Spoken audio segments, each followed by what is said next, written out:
बिस्मिल्लाहिर्रहमानिर्रहीम। अल्लाहुम्मा सल्लि अला हबीबी मुहम्मद व आलिहि सहाबी वसल्लम।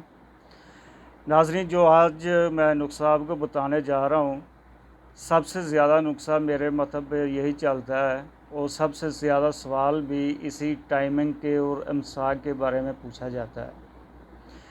यह नुस्ख़ा सरात इंज़ाल में ठहराव पैदा करता है, वक्ती मुमसिक और मुस्तकिल मुमसिक में भी। जौहर हयात को गलीद और काबिल औलाद बनाता है। इसका इस्तेमाल सरात का कतई ख़ात्मा कर देता है। यह नुस्ख़ा इस कदर बेज़रर है कि इसे बिला ख़तर रोज़ाना इस्तेमाल किया जा सकता है।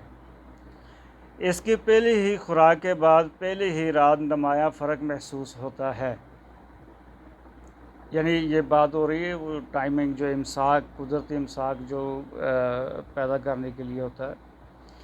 तो मेरे दोस्तों से गुजारिश है कि जो नए इस चैनल पे दोस्त हैं वो चैनल को सब्सक्राइब कर दें, जज़ाकल्लाह।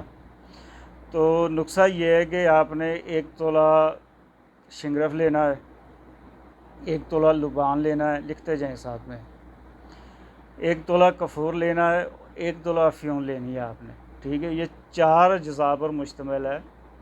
1 तोला आपने शिंगरफ ले लिया, 1 तोला लुबान, 1 तोला कफूर और 1 तोला अफ़्यून खालस मुदब्बर।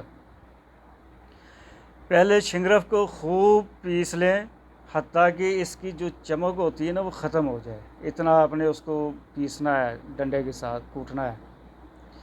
फिर इसमें लुबान मिलाकर पीसें, जब यकजान हो जाए तो फिर इसमें कफूर डालें और फिर एंड में आप इसमें अफ़्यून शामिल करके, तो जब ये नरम सा हो जाए तो इसकी गोलियां बना लें। अगर ये पाउडर सा रह जाए तो इसमें थोड़ा पानी या शहद मिलाकर आप चने के बराबर गोलियां बना सकते हैं।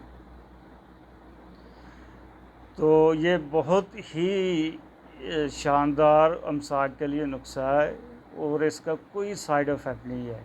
किसी भी मौसम में इस्तेमाल कर सकते हैं, ठीक है। मुस्तकिल 40 दिन आप इस्तेमाल करेंगे तो ये हमेशा के लिए आपको फ़ायदा देगा। तो इसका तरीका इस्तेमाल ये है कि आपने सुबह खाली पेट और रात को खाली पेट दूध का गिलास लेना है, उसके साथ एक गोली आपने खानी है। तो इंशाअल्लाह 40 दिन आप मुस्तकिल यूज़ करेंगे तो बेहतरीन नताइज आएंगे। जज़ाकल्लाह।